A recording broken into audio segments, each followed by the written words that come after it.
So there's some more confirmed details from Assassin's Creed Mirage, and there's not like a video or something, but the developers of Assassin's Creed Mirage actually did a Q&A on Reddit, and there were a lot of good questions asked there. So I will try to put as much details as possible in this video for you all to understand, but you can also check out that Reddit post. I just tried to summarize everything in this video so that you will not have to waste all your time. So guys, before we start this video, I just want to say that make sure to like and sub. These videos take a lot of time to make and I would really appreciate your support. That's it. So for now, there's not going to be any DLC as they have mentioned, and this game was itself a DLC of Assassin's Creed Valhalla, so they just kind of branched out and made a new game out of it, and currently they don't have any plans for DLC, and I understand because it's a smaller game and it's not like Assassin's Creed Valhalla or Odyssey or something even close to a full-scale game. So it's like gonna be a one-time game. It's not gonna have like so many upgrades like it was there in Assassin's Creed Valhalla. It was an RPG game, so we kinda understand. Quick saving is there on the menu screen so that you can quickly do that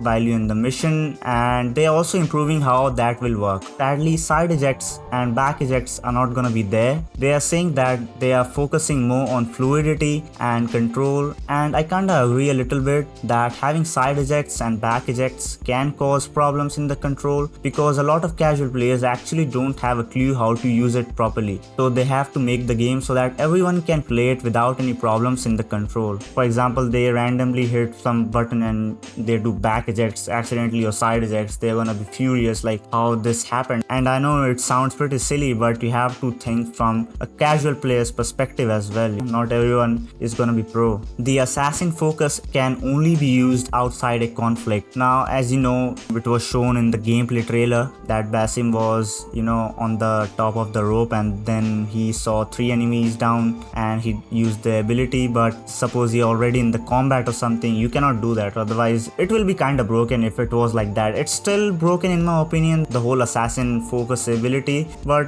they kind of justified it. So I will talk about that in this video later as well, as they have mentioned it in a proper way. The skill trees are going to be similar to before, meaning you can only use specific skills after unlocking the path by acquiring some skills before, just like we saw in Assassin's Creed Valhalla. It's pretty much the same. In Valhalla you had like a lot of skills. In this game it's gonna be limited. You can blend with any random civilians, but it should just be a group of minimum of 3 people. It does not matter if you have 3, 4, 5, it's still gonna happen, guys. Alright, so it should be like at least 3. Alright, you cannot do it 2 or 1 or something like that. The talismans are gonna be cosmetic only and are not gonna have any extra perks. Now, a lot of people discussed about this earlier and they said, different talismans are gonna have different kind of perks or something. There was a talisman in this Prince of Persia set as well, and I also thought like, why would they give a specific talisman to this Prince of Persia set? It would be kind of pay to win, and I'm not saying that Ubisoft does not do that, but it would be like really outrageous, having a specific set of perks just for that Prince of Persia set. It would be really outrageous in my opinion. So it's not happening, guys. It's gonna be just for cosmetic. There's gonna be 6 tools which you can use, and all those tools excluding the torch are gonna have 3 tiers. For instance, they said smoke bomb can be turned into a healing vapor, refilling Basim's health, or throwing knife can be charged to deal more damage. Now, the healing vapor, I believe, is that if you throw on the ground, then you can get healed. It's like the keg from Fortnite that, it gives you shield when you are standing close to it. I think it's gonna be similar to it, but it's not gonna be like for shield or something. It's gonna be for health. And you can charge your throwing knife. I suppose it's gonna be same to what we see with bows. When you charge the bow properly, then you deal more damage, and when you don't, you deal less damage. So it's gonna be similar, and there's not gonna be any bows in this game, by the way, for now, what I've seen. Like in Assassin's Creed Valhalla, you will be able to discover unique world events, treasure maps and loot. There's some extra additions such as pickpocket contract and roaming target to tackle inside the world. After the prologue, the first target is mandatory to do, and then you'll be free to start an investigation in one of the 3 other bureaus of Baghdad. Now this is what they have mentioned. I think it's very similar to what we see in Assassin's Creed 1, that you could choose any of those bureaus to do mission depending on your preference. For example, we had Jerusalem, then Damascus and stuff like that. But yeah, there were 3 places in that game as well, but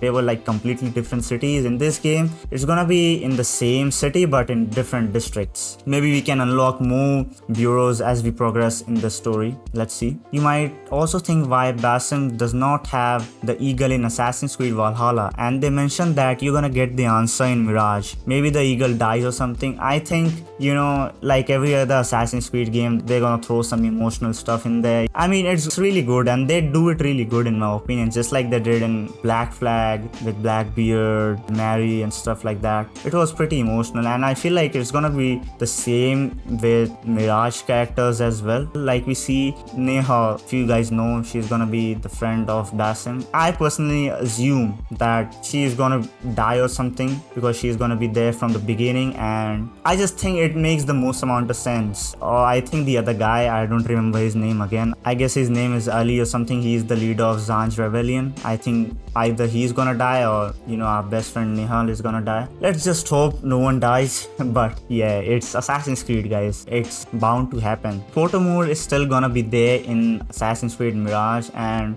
I think it's gonna look really beautiful because Baghdad looks way much better than Assassin's Creed Valhalla's place. England was pretty dull in my opinion. Baghdad is much more beautiful, colorful, vibrant, so photo mode is gonna work very good in this game in my opinion. The game is not gonna have modern day, by the way, but there is gonna be a context to it, and you know, a lot of people were fighting against, you know, having the modern day because, you know, people don't actually like it. To me personally, I feel like I like it. I don't know why people don't like the actual present day part. I've always liked it, but I understand that the current scenario in the recent games, it's not that good as it was in Desmond's story. Desmond's story was really good in my opinion, even though when we were outside the Animus, it was really engaging, but it's not the same now in my opinion, and a lot of people think the same as well, but let's see how it's gonna work. I think similarly we saw that in Assassin's Creed Unity as well, that we didn't have a character which was in the present date. Now, as I mentioned before, that there's gonna be tiers in those 6 tools which we saw, excluding the torch. Suppose you change the tier of any of those tools, you can actually revert back. They mentioned that you'll be able to do that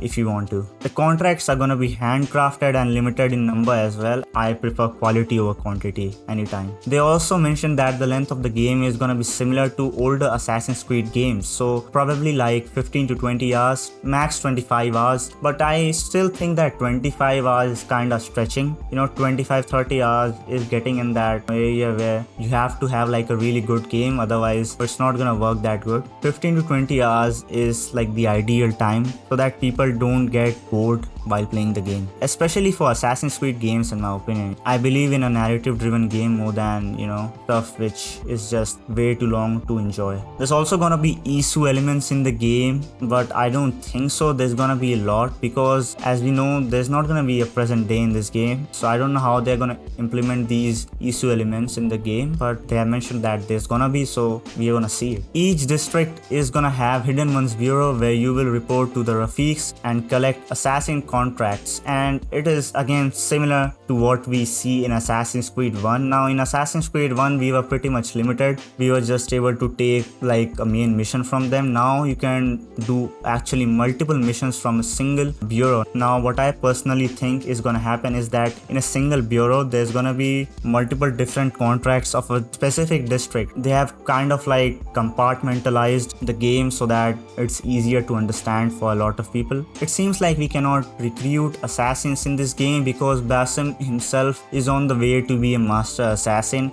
Now I feel like a lot of these things which they have said, it's kind of like a justification, but I understand that they are kind of a new studio, so I don't expect a lot from them, and they have justified pretty good as well that he is actually becoming an assassin himself. But I still feel like till the end of the game he might have become a master assassin, so maybe in the end we should have been able to recruit assassins or maybe seek help from them. But anyways, we can always hope for better. We have to kind of see what's actually realistic. Now, the overall order of the ancient structure is similar to what we see in Assassin's Creed Origins, as you might have seen the masks already. There's also gonna be some other resemblance to Origins as well. Actually, I really like that thing from Origins, and I'm glad that they're bringing it back, and it kind of creates curiosity in people. Aesthetically, the masks look really good on the villains, and I appreciate it. Each district surrounding the Round City has a dedicated role.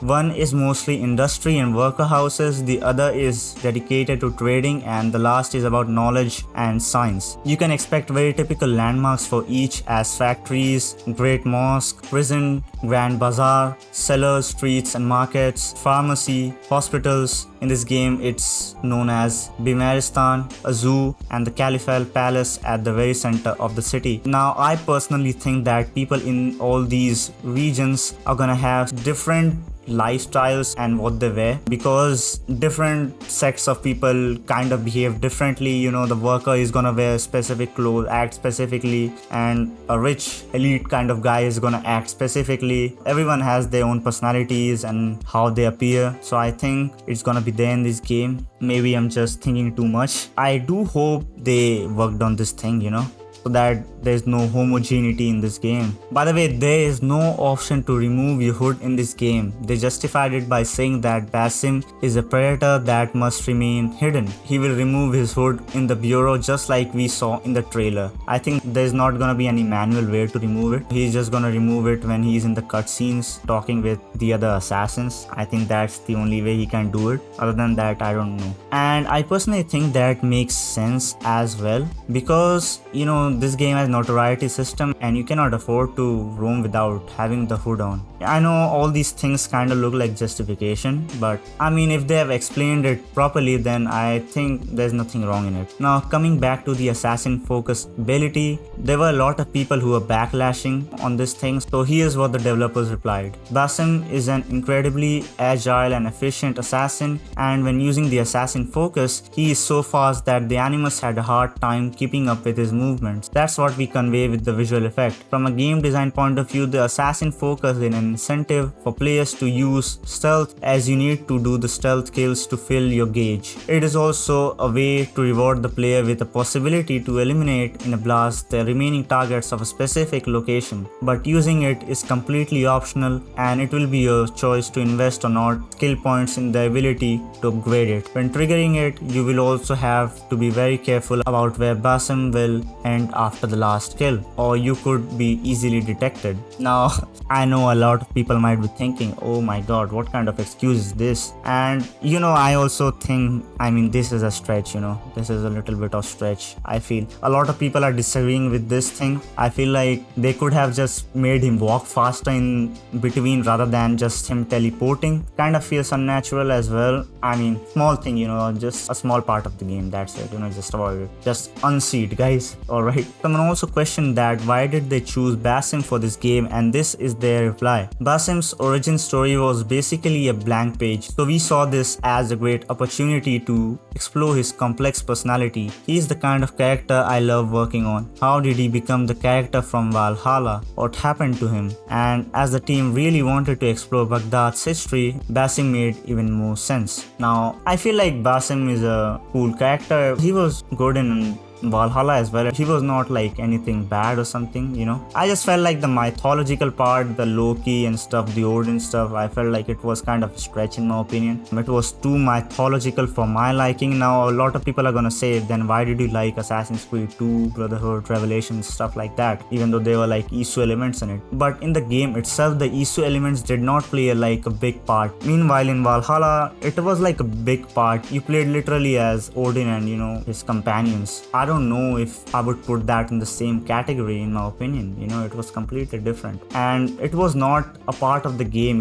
People can opt to not watch it in the end, but in Valhalla you had to do all those mythological missions which were in between. That's what I didn't like personally, and that was like basically the point where I started getting bored. And finally, the cities are also gonna be dense, especially in the commercial district of Kark. Now, as you all know, it's not gonna be as crowded as Assassin's Creed Unity, but Unity was like just way too much in my opinion. it created a lot of problems because of that. A lot of people were kind of jittering, kind of looks pretty weird. In Baghdad, what I've seen till now is that population is more, but it's not something so much that there's like literally no space between people. If there's no space between people, so obviously there's gonna be some glitches if people do a little bit of movement or something like that. I mean, Unity was a complex system in my opinion, and I feel like they became too much ambitious with the game. They kind of overestimated how PS4 and Xbox One work at that time. They thought it's gonna be really good. But anyways, it's history. I feel like they should kind of achieve things similarly to what Assassin's Creed Unity was trying to do, and keep everything in mind that bugs do not happen and stuff like that. That's what I like. The effort is what people like. But anyways, the conclusion I want to make is that a lot of people might not like a lot of things in this, like for example side jets,